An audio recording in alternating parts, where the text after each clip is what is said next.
just a bloke in a bar. What is up, ladies and gentlemen? Welcome to another episode of Bloke in a Bar, brought to you by Bloke in a Bar, the smoothest, crispest, easiest drinking lager in the history of mankind. Allegedly, you punch 10% harder, but I will leave that to the soon-to-potentially-be professional boxer, Harry Garside, to let us know what he thinks of the beer and if it helps his punches. How you going, brother? Good, mate. Thanks for having me on. I can't wait to try this beer out. Hopefully it does increase. Might have it before my first fight. Who knows? Mate, if you do when you're walking out, do it. You'll be an Australian icon. I love that. If you sink some piss and then knock someone out, that's it. Boom, game over. Bob Hawke, he did that. Remember the cricket? So mate, good. What a legend. So good. What a man. What a man, absolutely. Harry Garside obviously recently represented the country at the Olympics, men's lightweight, and you won the bronze at the Olympics. So how's it been for you? You know, it's such a mythological thing, the Olympics. You know, it's like something that exists. It feels real, but it's really just an idea in all of our heads. But it's such a grand thing. What was it like for you? Yeah, first of all, I received the bronze. Floyd Mayweather has a great quote where he's like, you can't win a bronze when you lose. And I think that's so true, so accurate. Good point. Yeah, I think for me, it was just a great opportunity. I failed to make the Olympics 5 different times. So to finally get the opportunity to put on the green and gold, and at every young person, I know for me, every young person wants to go to the Olympics and wants to represent their country. And moments in 2004, Grant Hackett, the Athens Olympics, and 2005, Australia versus Uruguay, to qualify for the World Cup. Like moments like that really formed my childhood, and to finally get the opportunity to represent our country on the biggest stage, I was so grateful, to be honest. Yes. And so, you know, how does it come about? How do you qualify for the Olympics? Is it winning fights? Is it a tournament?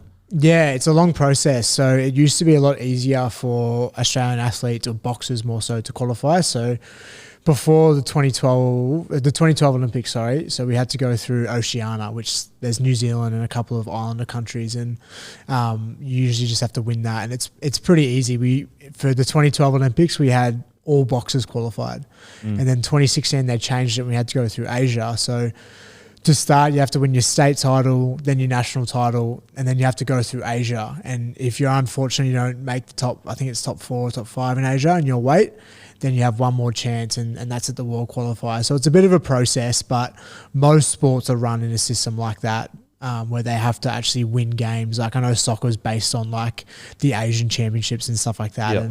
And it's a long process, but I think the system now, 2016 and 2020 Olympics, when you qualify through Asia, you're a much better chance to actually do something at the Olympics. Okay. And it makes it a lot harder. But as I said, it brings the quality of boxers up in Australia, I think. When you say Asia, do you mean Southeast Asia or do you mean all of Asia? All of Asia. So I think Jordan's in so some of the Middle East, Yep. and then leading all the way into Australia and New Zealand. Wow. So it's a lot of countries, and Philippines, Uzbekistan, Kazakhstan. Really, these guys are really good at boxing, and they're in our division, which is it's pretty tough. Yeah. Far out. So how did you progress to be selected for the Olympics? Yeah, so I had a different one actually, mate. It was because of COVID. It's not usually happened like this. So I failed to actually make the Tokyo Olympics twice. So I lost against Uzbekistan, who ended up winning the Asian qualifiers. And then I had one more chance against Manash Kaushik, who I fought at the Comm Games, the Indian opponent. And I beat him at the Comm Games, and he beat me at the Olympic qualifiers. So he got me where it counts. Yep. But I knew I had one more chance, and I was in a really good mindset because I performed really well, I think, I thought at the time. And I was just trying to say to myself, you got one more chance, don't let this slip. And then because of COVID, the last qualifier got cancelled. So there was a bit of uncertainty, which was pretty shit, to be honest. It sucked. There was uncertainty. And I was just saying to myself, though, I'm just going to stay fit, stay hungry, stay motivated, keep working on what I can work on. And whenever they give me the chance, whenever it is, I'll be ready. Yep. But due to COVID, it got cancelled. And I actually got given my spot. So I didn't win it. I got given it based on my rankings because it was pretty high. Yep, okay. So it wasn't, I'll be honest, mate, I'm an honest athlete. I wanted to qualify through winning. Yep. I wanted to win my spot like everyone else does.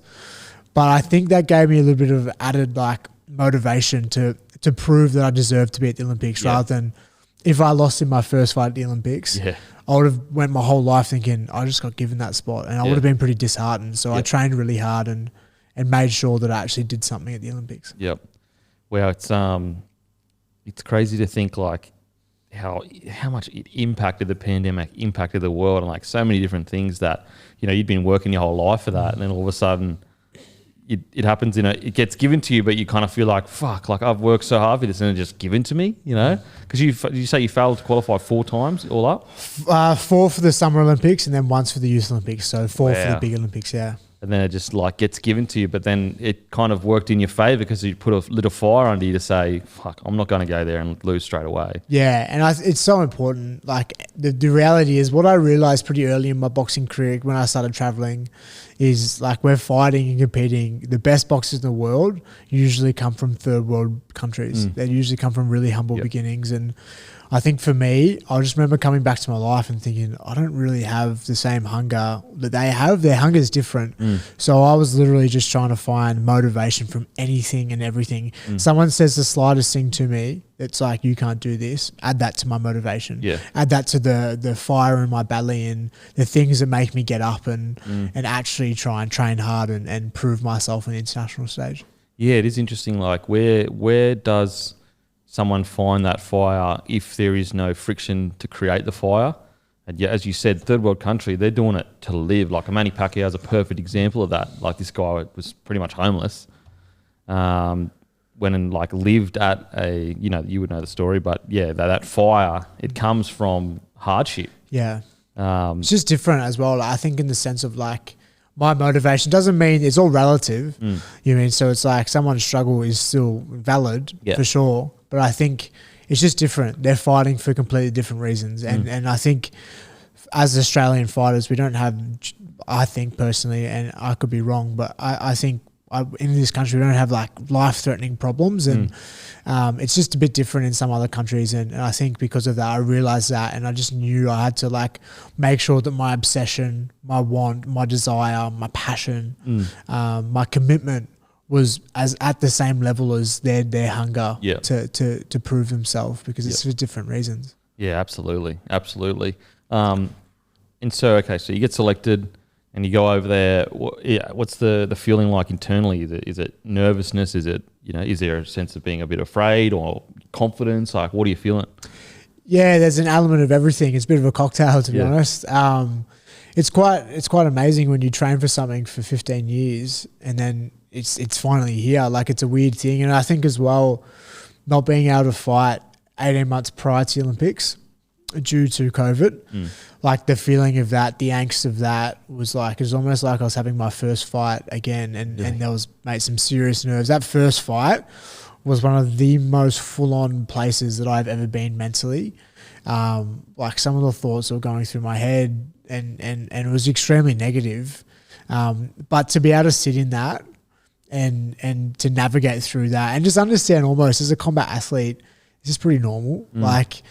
Like I think some people like may get those thoughts or their body might ache from nervousness and stuff like that. And I think some people get a little bit scared from it and it sort of throws them off their game. But I think through experiences and realizing that like it's pretty normal, I was able to navigate through that and was able to like tell myself like just a couple of deep conscious breaths, and when those thoughts were coming up, just realizing that my brain is just trying to play games with me. And we all have a good and a bad wolf inside of us, and there's someone who's telling us how shit we are, and then there's also someone who's telling us how good we are. You mean, it's just like you just got to play that game and constantly, when those bad thoughts were coming up, just trying to knock them down straight away and feed them with positivity, right? More so. Yeah, it's interesting how like athletes deal with it differently. Like everyone deals with it quite differently. Like I used to, when I got nervous, I would be like, "This is good. This means I'm ready. This means I'm in the right frame of mind." Yeah, I don't. If I'm not nervous, then I'm too calm, and I don't want to be. I need to be fucking. But then there's some people that are literally sleeping before they come out. It's very, very different. Like weird how people deal with it different, like totally different. I'm probably more so, of course there is angst there for sure, but I'm probably more so the more relaxed. Like I always notice when I'm underprepared, then I try and, overcompensate when I'm preparing. And what I notice when I'm fully prepared and ready for a moment, I'm actually really relaxed. And I always notice I perform better when I have less emotion. Yeah, okay. So and this is because as you said, everyone's different, and the best thing about athletes is how unique we are. Absolutely. There's some athletes who I've seen in boxing, they'll be punching themselves in the face before the fight, and they'll be getting hyped up. And you look at like he's the pinnacle, but you look at a Mike Tyson, he almost looks like he's in pain. He's so angry. You know what I mean? It's a good way of putting it. He almost looks like he's hurting. Like whenever I see Mike Tyson walk out, I see pain. I see trauma, but it's scary trauma. And then so like, you obviously, sorry, you can keep going, but that's kind of like different way to deal with it. 100%. That's the thing. They're just so different. And I think what I realized for myself, the fights that I have lost in my boxing career, I've got a bit emotional during the fight. And I think that what I realized, I'm lucky that I realized that early. So it's like, I'm just going to stay calm and trust in my preparation and trust in my ability and take emotion out of it. And just realizing like, you've just got to get in there, execute your game plan. Don't let your emotions get the better of you. And it's just like some fights, I don't do that, but most fights, I'm pretty happy that I can separate myself and my emotions pretty well. So before we get into your Olympic run, take us back to a young fella. So you grew up, are you from Melbourne? Yeah, originally. So you grew up in Melbourne. And was it always, boxing, like from get-go, or was it AFL, or was it? Yeah, so I played all sports growing up. I'm the youngest of 3 boys, and my whole family's really active. My parents really supported us doing sport, which I think is like one of the most valuable things. You learn so much from playing sport when you're younger, and about teamwork and not being a sore loser and hard work and showing up. And if you want results, you have to actually show up and put in the work. You can't just like, and I think I'm very blessed that I played AFL, played cricket, soccer, basketball. I was really blessed that my parents gave me that opportunity. And I started boxing when I was 9, and my brothers didn't do it, but like once I started boxing, like I fell in love with that like so quickly, and within the next sort of 12 months, I gave up all other sports and really just focused on boxing. It's funny that you say that, like, you agree how important sport is. I was literally, what's today? Today's Tuesday. So on Sunday, I was like driving with the missus, and I was like, it doesn't matter what school we send our kids to when we have kids, but the most important thing is they do a team sport. Because not only does it teach you about all the things that you said, but it teaches you about handling loss. And like handling loss is one of the most important things as a human you could ever fucking... Yeah. And you build confidence in those losses. And resilience as well. Absolutely. Yeah, I think the world we live in now, and I'm not the Dalai Lama or Gandhi or anything like that. I thought he was. When you walked in, I was like, that's a fucking Dalai Lama boxing people or some shit. You know what I mean? But the Dalai Lama represent Australia? That's what I thought. But anyway, sorry, apologies. I'm sure that happens a lot.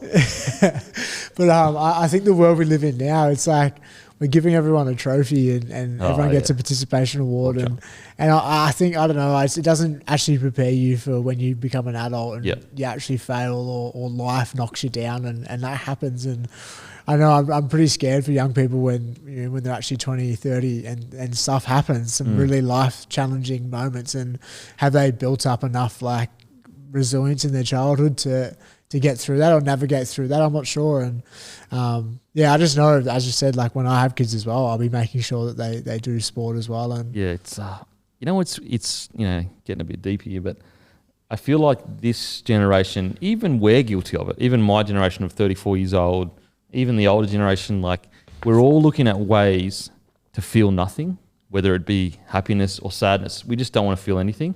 And I think that the like art or anything great usually comes from pain and doesn't actually come from happiness. Like you don't really achieve greatness when you're happy constantly, or even when you're just zen.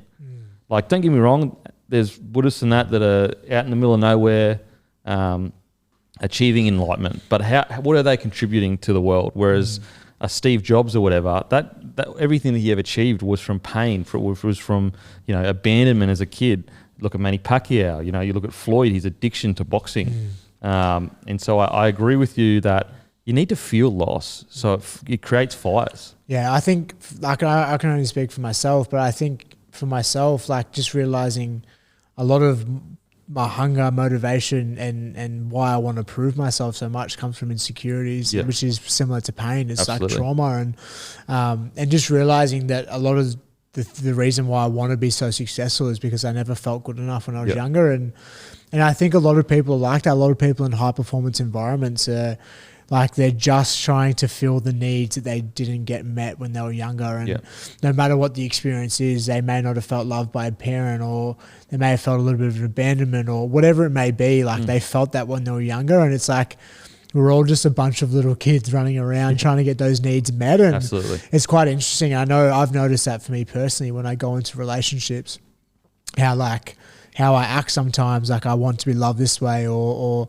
it's because maybe I was lacking that when I was younger. And it's quite interesting realizing that the older you get, and just like, man, I'm just a little kid trying to get my needs met. and you're constantly chasing an expectation that it only exists in your head. 100%. There's an expectation of like, well, this is what I should be, this is how I should feel, this is how you should love me, when in reality, like, we're just really existing, and that doesn't actually exist. It's a thought in your head. Like, even for me personally, like, I want Bloke in a Bar to be the biggest in the country and then in the world, and then, I want to be crazy successful, but that's only because I have an expectation internally of that's who I should be, when in reality, like, that is just a thought. It doesn't really exist. And you're totally right. Like, you look at Michael Jordan, for example, he would like create issues with opponents saying like, he said this about me, and the guy's like, bruh, I never even said that. But I agree. I think greatness comes out of pain and insecurity. Yeah. Now it's, obviously you don't go around fucking punching yourself in the dick or some shit. Don't sit while you listen to this. Don't be punching yourself in the dick going, okay, now I'm going to be great. But if you've had bad things to you, embrace them and be better. Yeah, that's the thing. What I've realized is in a high performance environment, people often look at things as opportunities rather than problems. Absolutely. And maybe you don't know that when you're younger, for sure. You're not mature enough. But like the older I've got, I've like everything that happens COVID last year, I remember just thinking like, what is the universe trying to teach me in this moment? And I always just try and look at it as like an opportunity. There's always like anything really negative could happen to your life. And if you have that mindset, it takes off the force of how negative it actually is. And you're trying to look for the lesson. You're trying to grow. It's that growth mindset. And I think most people in high performance environments have that mindset. And that's why I'm addicted to the environment too. Yeah, absolutely. Absolutely. I mean, if you're constantly moving forward, it's very hard to have a loss because like whatever happens, you're learning from that experience. It's a win or learn, the John Kavanagh from Conor McGregor. But so you took up boxing just for the activity side. It wasn't because you wanted to protect yourself or anything like that, just from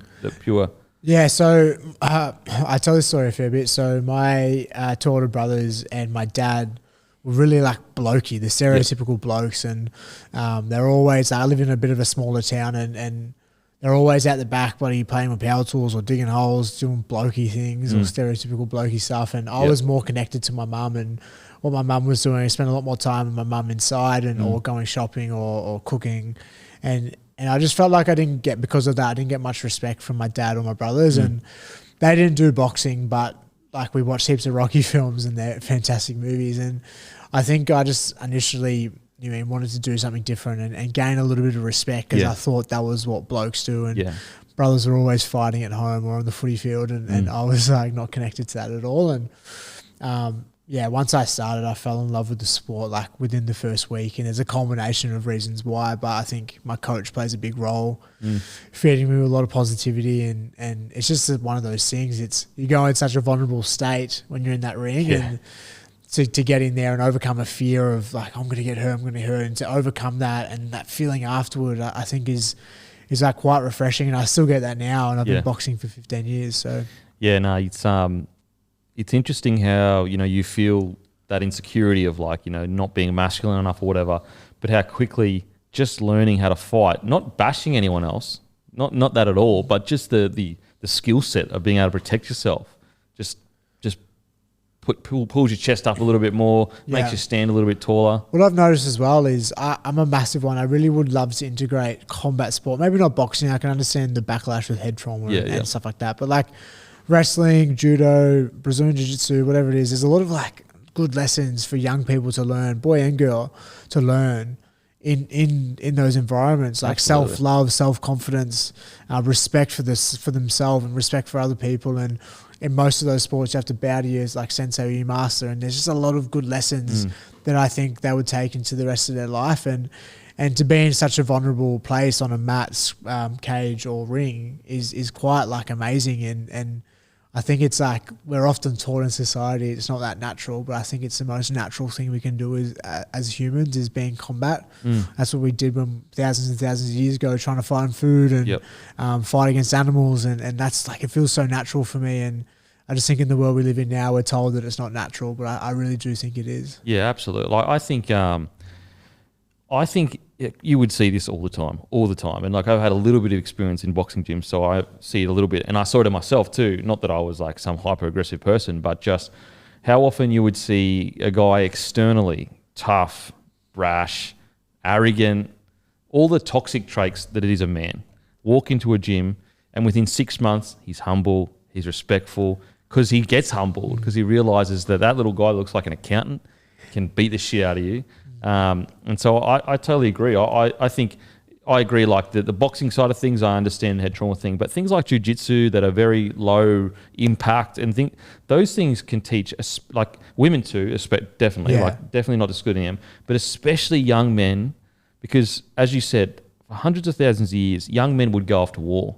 And so it's in the blood. When I hit the 16 to 22, 23-year-old, they're used to going to war and either dying or living, and that's why you see a lot of suicide rates around the 25 to 35-year-old age, or even to 40, because they feel like they're useless now. They become useless to society, and so if you get these young men into combat sport or into team environments, whether it's rugby league, it really takes off that edge of the toxicity that exists within them. Yeah, it's interesting as well, and I think that team environment is so important. I feel like the world we live in now is like the most medicated, most addicted, most obese, most disconnected like society we've ever been in the human history. And I feel like people are just wanting to connect, and that's why like I feel like the world's in a shambles, because we're actually not really, we feel like we're connected on our phones, but like how many people have actually got genuine connections? Are they part of a group or part of a community? And I think to be involved in that's the thing. That's half the reason why I love the boxing gym as well. Like the family that I had growing up, obviously I had a really good family, my actual family, but the boxing family was through the roof as well. And to go there and feel like a sense of home and like, this is my place. And I don't feel like I felt like I belonged there. And I think that's so important, no matter what it is, to just feel like, so humans can connect and feel like they're a part of something rather than feeling so disconnected. Absolutely. I mean, from my experience, you'll never feel more alive than on a footy field, working together with another group of men or women to achieve a goal. Like, even we used to go on army camps, like the SAS show and that, similar to that, but maybe even more brutal. And even though you're in the depths of pain, you got blisters everywhere, you haven't slept for 2 days, you'll never feel the exhilaration of that deep connection of like, we need each other to survive. It's crazy, that feeling. Crazy. You can't get much deeper. Yeah, often I would love to. I always thought I was going to join the army when I left school, but I thought I was going to join. Then boxing like become way too serious. But I always like would love to just like really feel the brotherhood or the connection that army people feel when they're in that zone, because it's like, it's crazy. Like you think the boxing ring's a vulnerable state. Imagine like a bullet going through your head, or imagine losing your best mate and you just have to like stay in, like, I don't know, it's a pretty full on space, and have absolute respect and admiration for anyone who protects our country. Absolute wild. Like the things that, the mental toughness that it's just, incredible. So we were just talking about it earlier, but you started boxing, but it wasn't like you came in and you were just the man. You took quite a while to warm to it. So walk us through those first few years of amateur boxing. Yeah, it was pretty tough, mate. I lost 10 out of my first 18 fights, and it was kind of like looked as like a bit of an easy opponent. And I'm pretty grateful that I had that, because I think it's fired this massive competitiveness and hunger inside of me to prove myself. And it was a long journey to actually finally get some success. Like, went to 4 national championships, losing in my first fight of the championships. Holy shit. Yeah, and then finally in my 5th one I was able to take it out, and it was like, and then the rest is history. But like those first few years, I think if it wasn't for my coach Brian Levere like feeding me with a lot of positivity and sometimes a bit of tough loving, and I like that. Like, tell me how shit I am, please, because I want to grow and I want to get better. And he was really good at like that good mix of feeding me with enough positivity that I'm like, I tried to believe in myself, but also like telling me sometimes when I'm doing things wrong and saying it in a stern way that you remember. I don't know if you remember like lessons that your parents may have told you when you were younger, like don't ever do that, like, or I'm not angry, I'm disappointed, like moments like that. I think Brian, my coach, was able to do that, and these things just made me like train harder. And after a win, lose or draw when I was younger, I'd always be at the gym the next day trying to improve on it. And you know, as I said, I'm pretty happy that I didn't have success early, because if I did, I probably would have, I don't know, lost motivation potentially, I'm not sure. And so what did your coach, and I don't mean this disrespectfully, but what did he see in you to say, you know, you lost first 10 of 18? Like, in my opinion, if there's a footy player and he's that age and he's like, you know, in the local league, can barely make the first side, he's, you know, just not even close to the first grade side as a 16-year-old, like, you know, under 16s or whatever, I would be like, man, maybe this isn't for you, you know? Yeah, he actually did say that to me once. So, but that it took a while to get there. But he definitely did say that to me once. I remember, like a national event, I fought terribly, and he said to me, he's like, maybe this sport isn't for you. You know what I mean? Maybe he always just his joke. Maybe you should go play tunnel ball or something something like that. I'll tell you what, I'll beat anyone at tunnel ball. 1-on-1, greatest tunnel ball what a player game! What a game! Of all time. But yeah, he would say things like that to me. Oh, he only said it once, but I think that's like a moment, that's a turning point. It's like you can either crumble and go, yeah, maybe I'm not cut out for it, or you like, fuck it, I'm gonna up everything. And that's what I did. I leveled up, and from moments like that, I was able to like. But I think what he saw in me was I showed up every day and I was obsessed, and I still am. Like, I love the sport. It's all I know. And I think he saw that. He saw how hungry I was, and you know, how hard I trained, and how much I wanted. And regardless if you're a good fighter naturally or not, like, you'll eventually, if you keep knocking on the door, you'll eventually break it down. And it just took a long, long time. A few too many knocks. Mate, perseverance, absolutely incredible. So, okay, so when did it start clicking for you then? Because you obviously won gold at the Commonwealth Games. How old were you when you won gold? 20. You were 20. So, you know, at what age did it really start going, oh, okay, well, I'm learning now, I'm winning comps. So, you know, it says 7-time Australian champion. Yeah. So when did that start kicking in?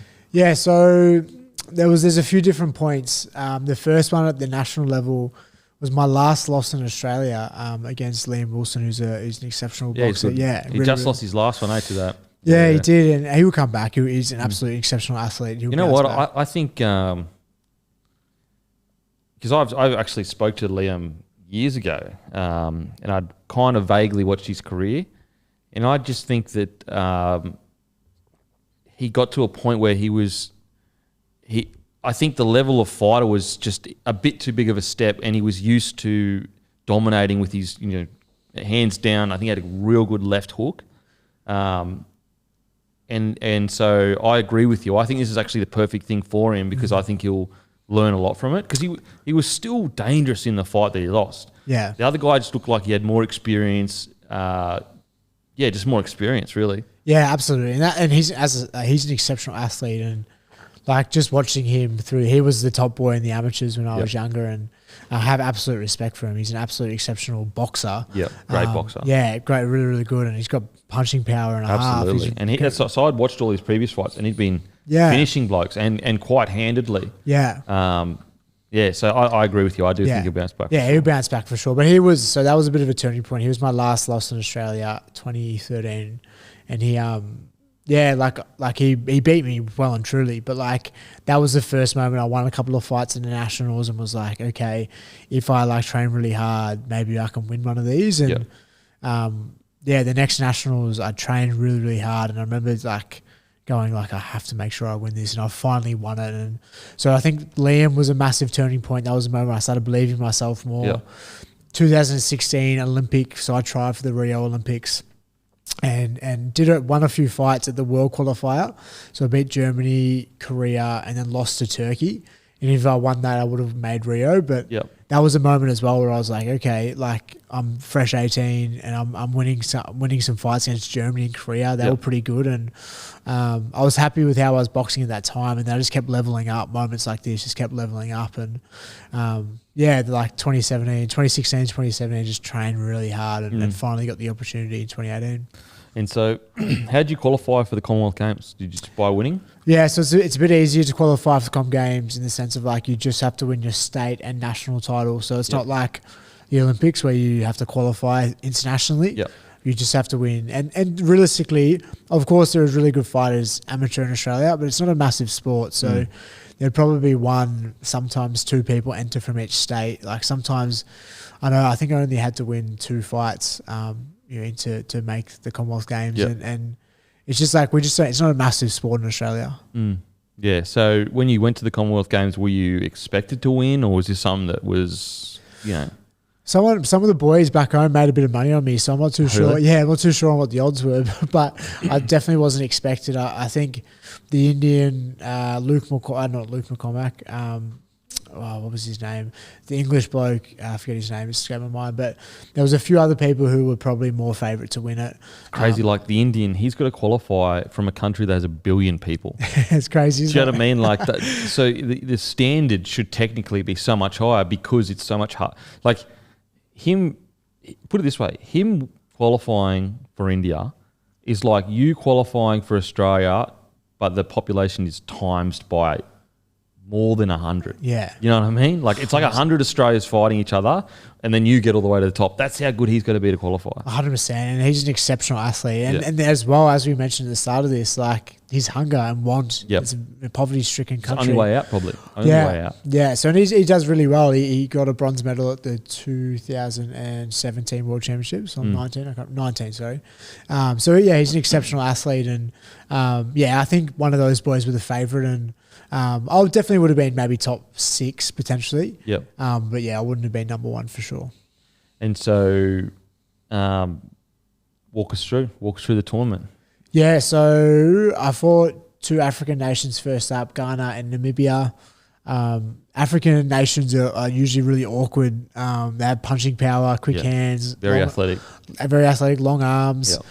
Very awkward, and like the continent boxes like that, and it was like good fights to get through. They're a little bit awkward, but I was able to see the punches coming. And in the third fight, fought Scotland. Scotland are like brawlers; they love sort of punching on. And then the semi-final, which was a really close one against Welsh. He was a bit of a boxer, and me and him just played a bit of a chess game. It's like who's waiting and who's throwing first, and won that on a split, and then fought the Indian in the final. And he was an exceptional athlete, both southpaws, and both very, very similar in our style. And it was a great, good, hard fight, and it won that on a spirit split as well. And like that feeling, it was so electric. That was a moment as well where I truly started to believe that maybe I could achieve my dream and win a gold at the Olympics. And that feeling of being able to like run to my friends and run to my family, mum and dad, and give them all a cuddle in that arena, like was really special. It's crazy to be the guy from as I said, it's like you qualifying like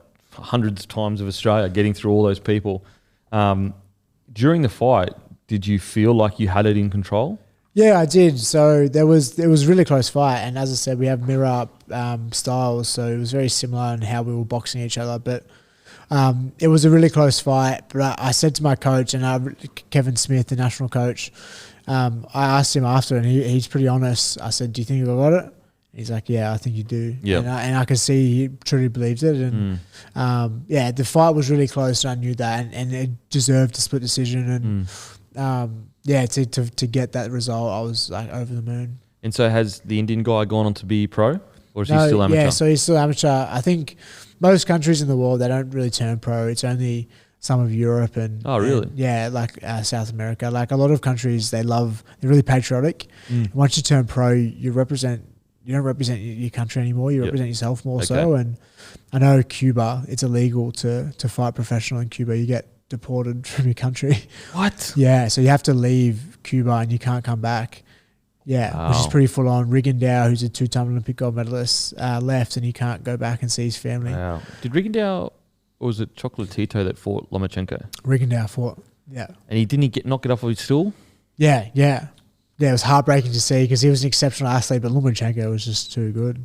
Man, that was crazy. I couldn't believe that. Like, I thought Rigondeaux but Rigondeaux was a bit smaller. Too small, yeah. And he was a bit older too, bit at the end of his kind of career. But I mean, the raps that were on him, rightly so. And then for him to not get up, like he must have just said, you know what, I'm in the Matrix. I don't like this shit. I don't want to be in the Matrix no more. 100%. I'm taking the fucking blue pill, bro. Give me the blue pill. What's wrong with the blue pill?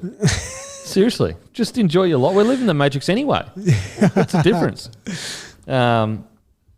Anyway, so you beat the gentleman from the great country of India, but couldn't withstand the might of Australia as usual. Not as usual, I just made that up. So that's 2018. Now after you win that, are you like, I 100% like Olympics is next? Yeah, so the Olympics is always been the dream, and the morning after, so I was only 20, the morning after, I didn't drink that night. The morning after, woke up feeling should have one of these just beers. Just call like a pro boxer a cat. Should have one of these beers, bloke and a barbie. Would have been perfect. Apologies.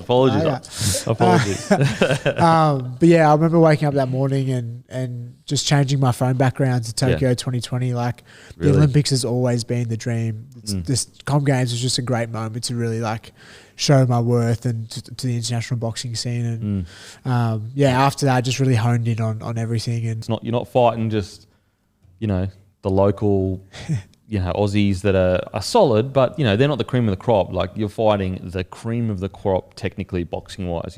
Yeah, it was quite amazing, and it's when you're young, you don't really realize how like special or important it is. Like you kind of just like, I think as high performance athletes as well, we're just like, what's next, and that was the mindset I had. So to be honest, I don't really think about it that often. Like, to be honest as well, the Commonwealth Games, of course, it's amazing. But like the Olympics is a 3, 4, 5 times bigger scale than that. It's massive. And for me, it's always been making sure that I won a gold medal for Australia at the Olympics rather than the Comm Games. And Comm Games is still a massive point, but it's always been the Olympics. Yeah.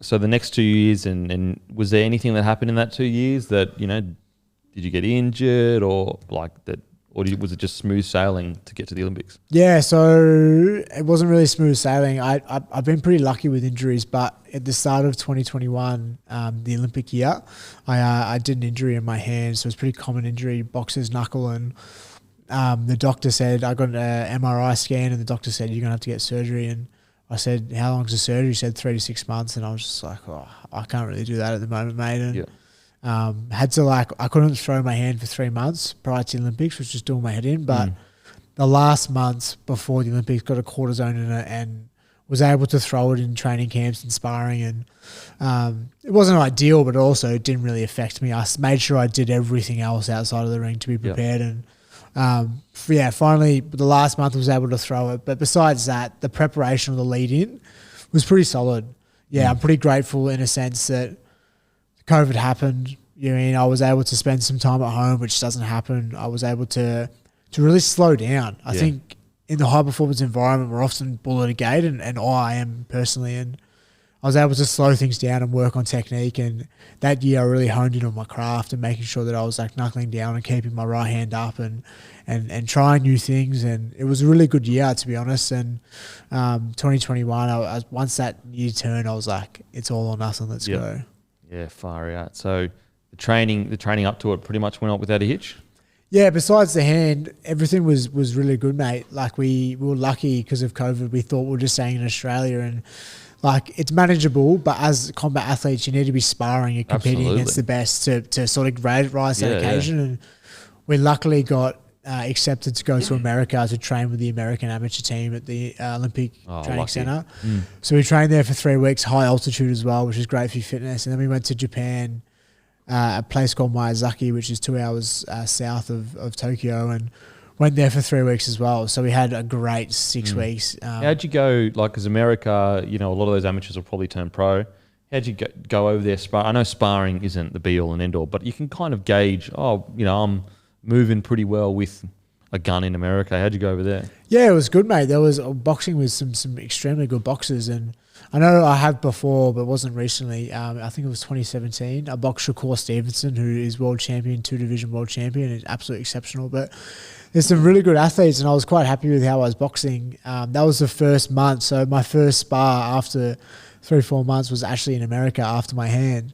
So, like, to get in there the first week, mate, altitude, and hadn't sparred in ages. I got the shit punched out of me for the first week, and just grateful to get that. You know, you kind of need to get, like, beaten up a few times to really realise, all right, I need to switch on, and it makes you rise to the occasion. And I'm pretty grateful that we had that opportunity, because I feel if I didn't, I probably would have got to the Olympics and maybe got, you know, beaten up. Mate, it's like with rugby league, you can do the craziest off season you've ever seen, like peak condition, like killing it, like feeling like you could run all day, wrestle all day, contact all day. You get to your first game and you're gassed in like 10 minutes.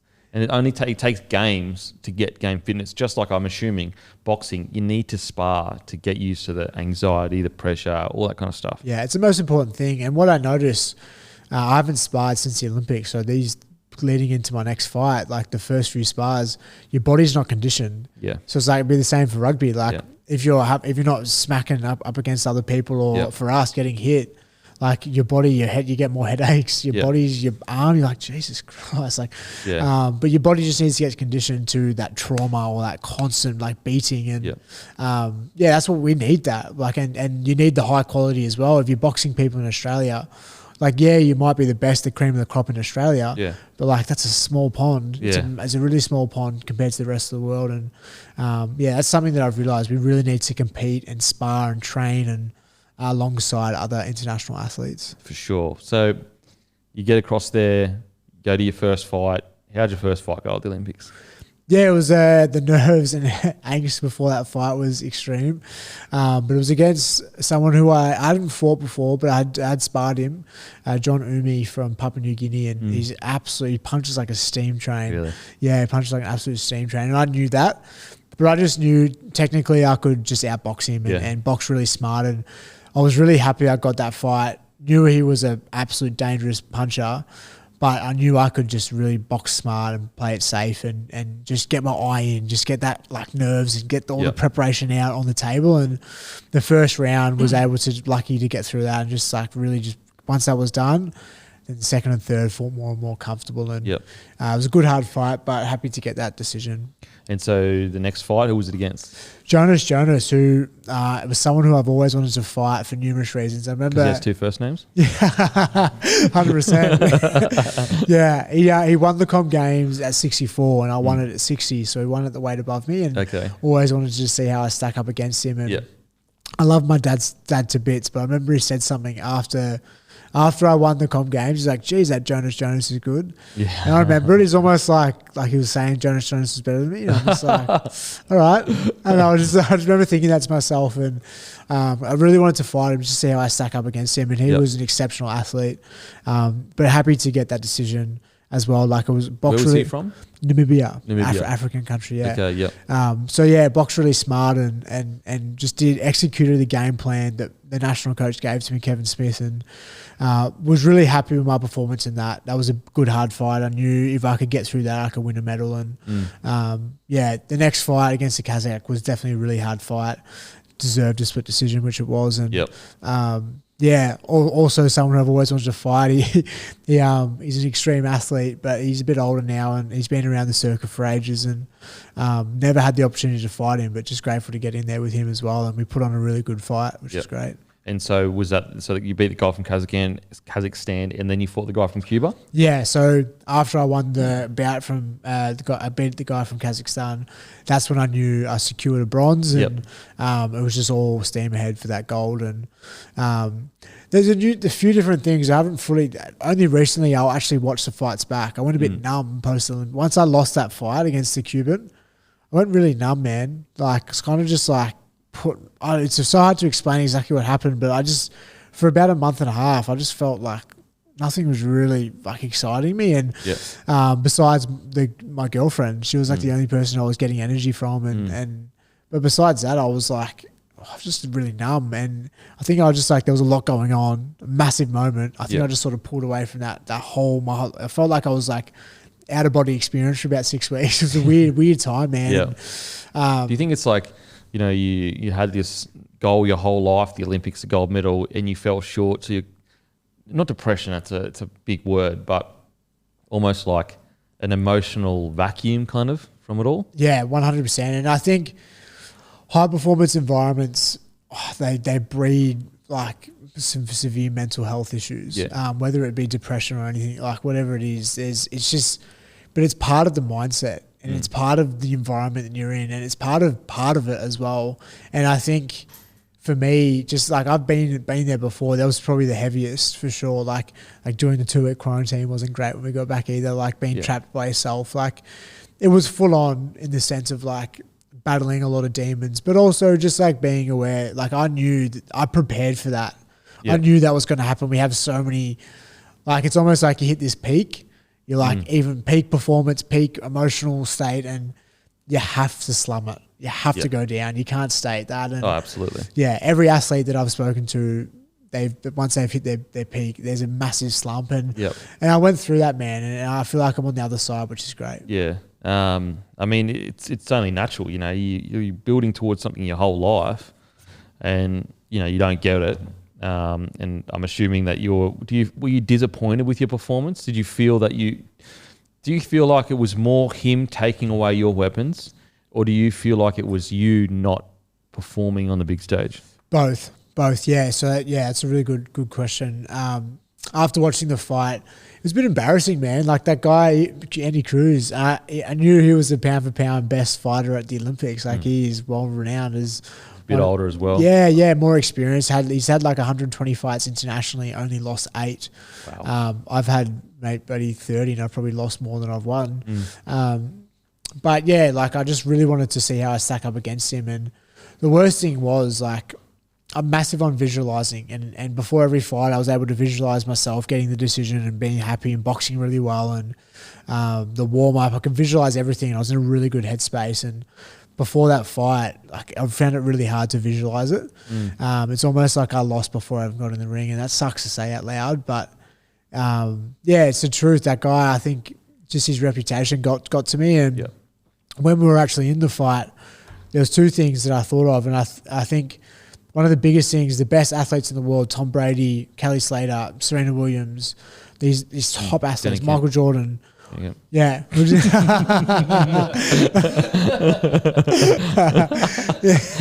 Top athletes in the world, like they don't think. What I've realized, that they don't really, they're just like in the flow, and they're in this like flow state, and that's when they're performing the best. And I was thinking too much in that fight. The Cuban was just like, I was 2 steps behind because I was thinking about what I was doing. And I think for him, he just took away my arsenal and was just too good at the time. And watching the fight back though, there were so many things that I can evolve, that I can do better. So many things that I can change and not do. But like I'm really happy. You only grow from stuff like that. If you want to be the best, you got to fight the best and see where you stack up against them.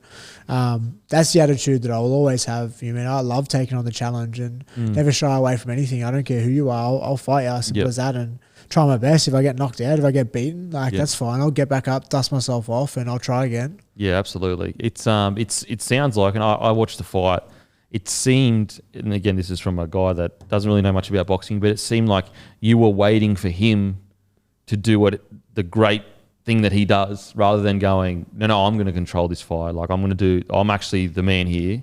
It's very hard to say it, like once it's all done. I don't think it was a bad showing at all, though. Like he didn't dominate you at all, in my opinion, anyway. I just remember, like, I obviously lost the first 2 rounds. Like when we saw that, so we saw the scores, and I knew that I lost the fight. And in the 3rd round, I could have danced around and did nothing and lost the fight, and would have been like, oh well, at least I didn't get hurt. But like I decided in that 3rd round, I'm like, mate, I've got to try and do something here. In the 3rd round, I really tried to press the action, and he probably bet me up more in the 3rd round than what he did in any other round. But I'll never die wondering, because like I went and left, I died on my shield, and I tried my hardest in that 3rd round, and that's all you can really do as athletes. I mean, and you got to remember, this guy is one of the best pound for pound in the world, and you're still a young athlete coming through the ranks. You know, got a lot to learn. And it happens even in footy. You know, a lot of teams before they run out against the Melbourne Storm are beaten because they're like, oh fuck, the Melbourne Storm. It's the teams that go out to the Storm and go, we don't respect you in a way. We don't respect you. We're going to play the way we want to fucking play, rather than play the way you want to play. So, I mean, as I said, I watched it. I didn't think it was, obviously you're going to be way harsher on yourself, but I didn't think it was as bad as you thought. I thought you did made a good showing of yourself. So that happens. You come back. Were you always planning? I mean, I don't know. Are you planning to turn pro or? Yeah, so that's definitely the next step, and you can't see it now, but I've got heaps of tattoos on my leg with all my favourite fighters, and I'm a massive one. Everyone but one fighter, there's about 6 fighters on there, everyone but one, they all went to the Olympics, won a medal, and then they've turned pro and try and win world titles. Muhammad Ali, Lomachenko, Sugar Ray Leonard, Roy Jones Jr., the list goes on. All these fighters, and I love the history of it. I think you have to do the Olympics and try your hardest and represent your country, and then try and turn pro and win world titles and make some money. And I think the rules are now that we can do both. Yep. So they've just changed them, and which is great. I think I said to my manager who I signed with to turn professional, I said, like, I don't know if I will go in 3 years' time to the next Olympics, to the Paris ones in 2024, but I want the door to still be open. Yeah, absolutely. I have unfinished business. I don't really care about the Comm Games. Yep. I haven't got unfinished business.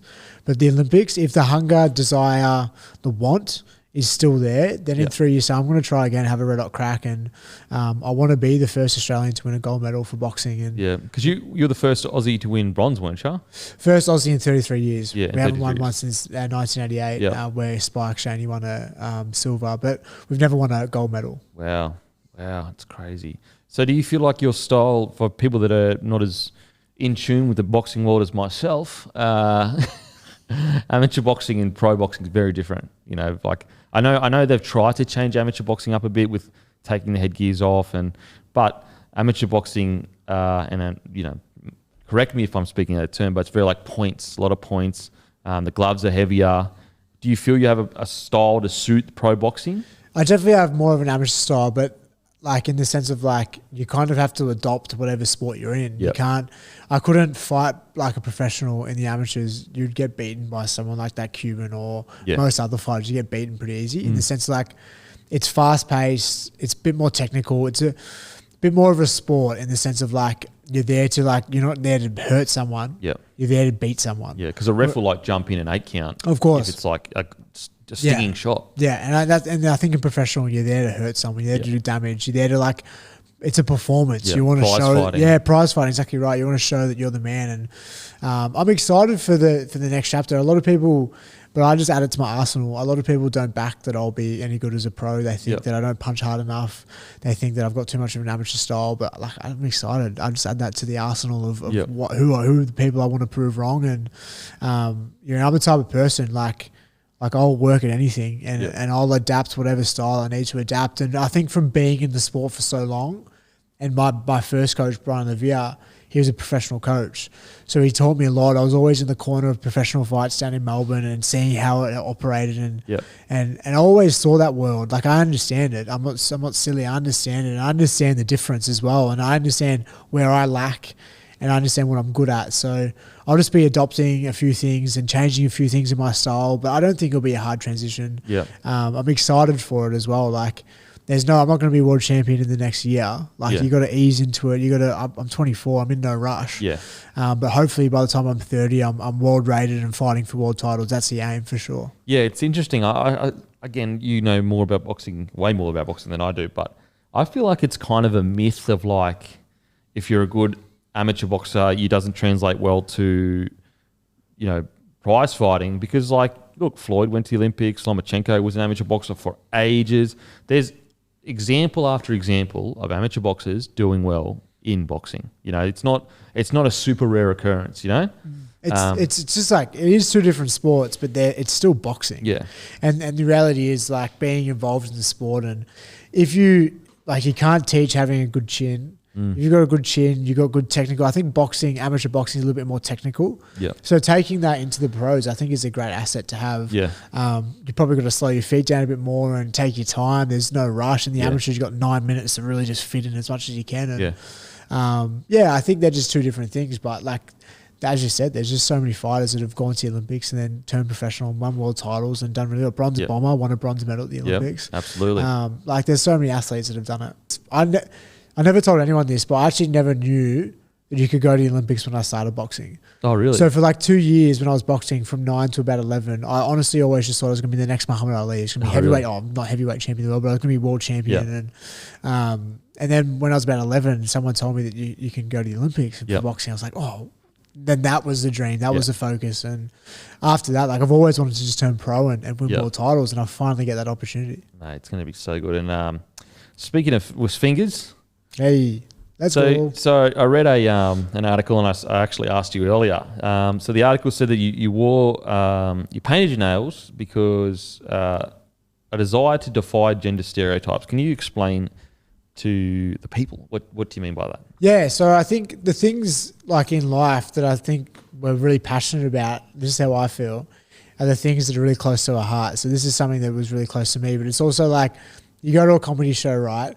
And someone gets offended by a joke. It's usually something that's like close to their heart or something like that, and they don't get offended by any other joke, but just that one joke. And it's just like, for me, the gender roles that I felt were pushed on me when I was younger, from my family, from the school I went to, from society in general. I just felt like there's a lot pushed on, like this is how a male's supposed to act, this is what a male's supposed to do, this is what someone from this area is supposed to, how they're supposed to act and what job they're supposed to do. And I just felt like I played that role for a long time. But like looking back in retrospect, like I was eating me alive when I was younger, and it wasn't like who I truly wanted to be. And like I think just by painting nails, like it's just trying to show young people especially that like you can be and do whatever you want to. You don't have to fit this mold that your parents, your friends, teachers, society pushes on you. As long as it feels right to you and as long as you're not hurting anyone else, like you can do and be whatever you want. And it's something so small, mate. Like this doesn't affect me. And like it's something so small as painting my nails. Like hopefully that shows young people like you can just, if a young male wants to go and do something that's maybe a bit more class feminine, let's say maybe performance arts, that's no disrespect to anyone who does performance arts, but like maybe something like that, mate, go do it. Like absolutely find that thing that like feels really good, lights you up inside, makes you inspired. Or if a young girl wants to, you know what I mean? It's a bit more normal now. But a young girl wants to take up combat sport and beat up people. Absolutely. Go do it. You know, if it feels right to you, then I'm all about it. And I think that's the message I'm trying to get across by painting my nails. Yeah, and it worked. When you come in, I was like, I don't know how to approach this, bro, but do you have a daughter? And you were like, no. And then you obviously told me that story. And it's true. Like it's about sifting. It's about sifting between, like, there are gender roles. There is tradition in gender roles that is a positive. But it's about sifting between the pressure that's unnecessary and then also seeing the wisdom in certain things that, you know, where a gender role might be good is two people raising a family. You know, so that's a tradition that is good to have a good family nucleus, regardless of who those two people are, but just to have a good family nucleus. For sure. But in saying that, you also don't want to feel like you're confined to an arbitrary thing that society has gone, oh, you can and can't do that. And you know, it's really interesting is like, you know, bloke in a bar, bloke's a very masculine thing. But I think a lot of listeners, you know, there's nothing wrong with being really blokey. Nothing wrong with it at all. But also you can be whatever you fucking want to be. Who gives a fuck? The best thing for me when I was growing up, so my dad is a roof tiler, like the blokiest bloke you ever meet. Yeah. And my mum is a medium. So mum is like talks to dead people, she's into her spirituality, and like what a mix. That's so like because of that, like, and I was a lot more connected to my mum, but then also really wanted to get respect from my dad. Every young person does. And I think having that good mix, I was able to, like, I'm a fence sitter on most topics, like most global politics topics, like I'm a fence sitter with most things in the world. And I think because having a dad who's really blokey, really manly, like tradesman and like loves hard work and rubbing his face in dirt, and then my mum is the complete opposite. Like I love that about myself, that I can genuinely see empathy and I can understand both sides. I can understand it. I don't have to agree with either side. Yeah. But like I always be able to see both sides, and I have respect for the person my dad is. He may have some old fashioned tendencies, but I just love him for who he is. And the same with my mum. She might be a little bit more like less, she might be a bit too progressive in a sense, but like I love that about her. Yeah. And I think just being accepting of people, most people are good deep down, and that's what I'm like, that's what I've realized in my life. Yeah, I think the key is just the conversation. Just like that's where it's not necessarily whether you agree or disagree. It's just whether you're willing to just have a conversation. Don't just immediately judge someone and be like, I can't talk to that person. Because like that's what's so frustrating about the internet is that if you don't have that human in front of each other situation, it's very easy to dehumanize and be like, that's not a person. It's just some fuckwit on the internet. Whereas when you're in front of someone, very rarely do you say things that are... If you say offensive things to people for no reason in real life, you should be outcast. Like you're a fuckwit. Yeah. But very rarely does that happen because when that connection that you just all have with all humans, it's there at all times and you can feel it and you don't want to offend and hurt people. It's so important as well. I think the best thing about being human is our human connection. It's the best. And when you have like a really deep and meaningful... A couple of days ago, I'll never forget it. I saw this lady, she's a bit of an older lady, probably in her 80s, and I was waiting to get a coffee and I had a talk to her, and I was just like, like talking about her life, talking about her day more so. And then a week later, I saw her again and her face lit up and we had another great chat. And I just like, it just like reinforced to me how important just talking to people are. You don't exactly know what's going on in their life. And just from having a conversation and going like, hey, what's going on? What are you doing today? And just bringing a bit of light into life, and especially at the moment with what's going on with COVID and obviously coming to the end of it. But people are still a little bit like on edge a little bit, I feel. Man, it's crazy. It's a crazy world. But I think just like bringing positivity to the table and just like bringing down their like to their level and just talking, hey, how you going? And I love that about being human. Yeah, it's wild how, huge media corporations they are incentivized to divide. Like they're incentive, like they've got one side that's saying one thing, another side, and it's actually like a race to the bottom because the more extreme they can be, the more money they make because the more people that are either clicking to be outraged or clicking to agree. When in reality, if you just sat down and spoke to people, as you said, it's very rarely if you're in a room with someone that you can't just have a conversation. Very rarely, unless they are fucking like a despicable human being. You know what I mean? Yeah, 100%. Absolutely. No, I think it's cool, man. I think I personally, there's nothing more blokey than just being whoever the fuck you want to be. That's what, in my opinion, that's what a bloke is. Yeah. And I think it is the new generation of bloke. Don't get me wrong. I think there's a lot of wisdom in the traditional bloke and masculinity. I think there's so much value there that is often conflated with toxicity that actually isn't toxic. But I think that there's nothing more blokey than going, this is who I am, and I'm going to stand by it. I couldn't agree more with that bit about like I feel for young males. I'm really obviously being a male, really passionate about young men as well. And I feel like the world we're living in, it's like males are constantly getting shamed for certain things. It's like, imagine I can understand being an adult, we can really decipher. Imagine being a young male and like hearing all this stuff about toxic masculinity and like you can't say that, you can't do that, you can't act like that, you can't be too aggressive. This is like it's almost a little bit more natural for a male to have that. Yeah. And I think the world we're living in now, it's like I would just hate to be in a young male as like primary school or just early high school, like trying to really understand the world when you're constantly told that, hey, that's not right, when it feels so natural to you to act a certain way. And I just don't know. I feel like they'll be like trying to really navigate this world and they wouldn't really understand like what's going on, and they would feel almost like they're the problem when it's like you're not the problem. Like, and it's okay to feel that, and it's okay to act like that sometimes. I'm not saying go beat someone up, but like we're aggressive, we're passionate, and not saying that females aren't, but like it's a lot more common. And I don't know, I feel like it'd be really weird for a young male right now. Absolutely. And like, and the issue is this, is like a specific example. Beating someone up is wrong regardless of sex. So it shouldn't be attached to masculinity. If a girl does it, it's wrong. If a guy does it, it's wrong. Now, do more men do it? Yes, but it's not inherently male to fight. Women fight as well. But on the flip side of all that, you know what it's really made me appreciate? Because I'm with you. I think that it's crazy that a lot of young men don't actually know what it is to be a man. But it makes me empathise with.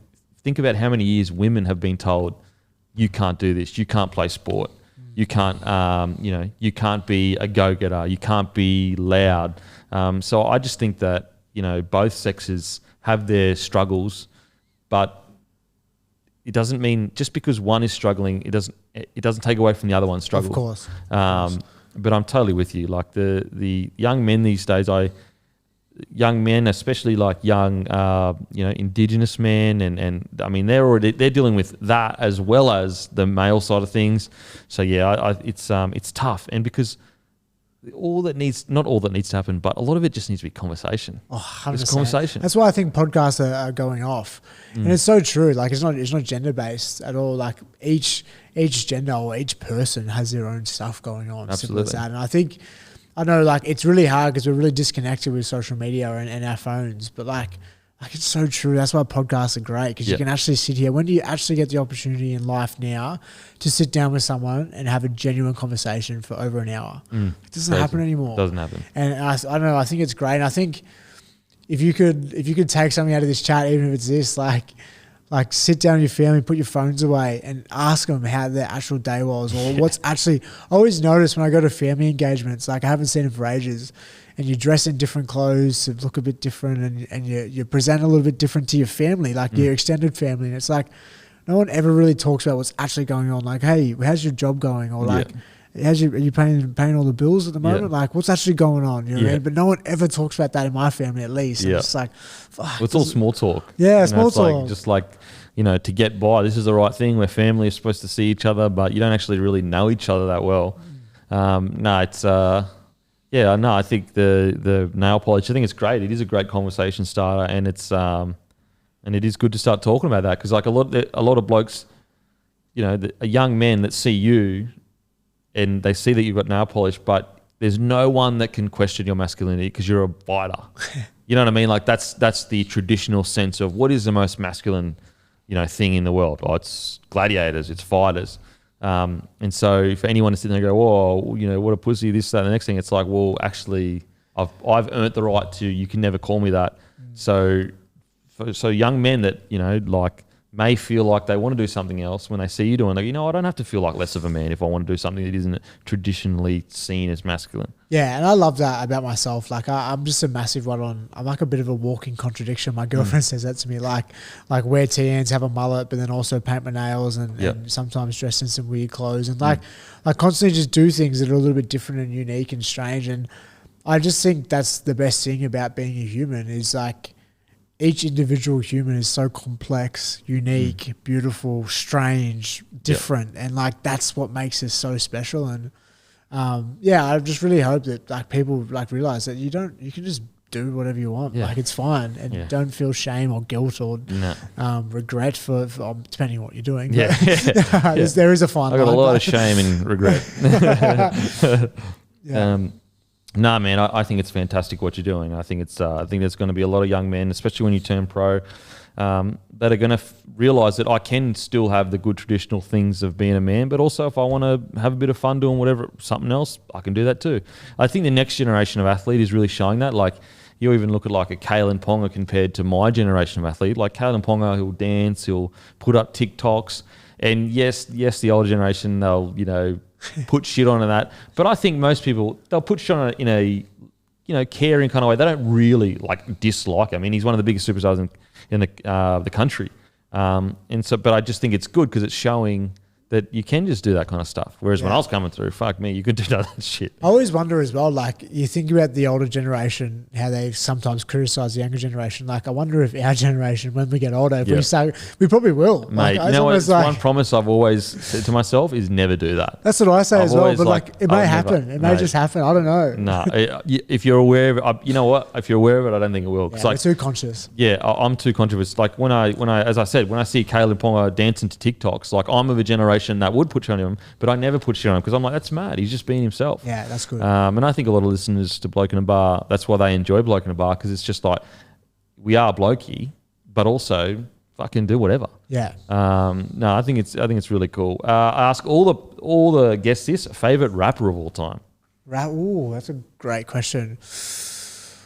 I really like Fracture and Alex Jones. They're actually Australian rappers. Really? Yeah. I've got no idea who they are. Yeah, so I'm into Aussie hip hop. Deep underground. Yeah, underground hard. Fucking hell. Are you? What about like the old school like Biggie Smalls and Tupac and stuff like that? Yep. But yeah, to be honest, man, I'm real versatile. That's a really good question. Even loving some of the new stuff that's going on at the moment, like HP Boys, 1-4. You know, they're based in. What 1-4's managed to do, it's just exceptional, incredible. isn't it? Incredible. Hooligan Hefs. Yeah, 100. You got Lissy up in Brisbane, Logan. Yeah. It's amazing. I think and there's something like, it's just, that's why multiculturalism is so good.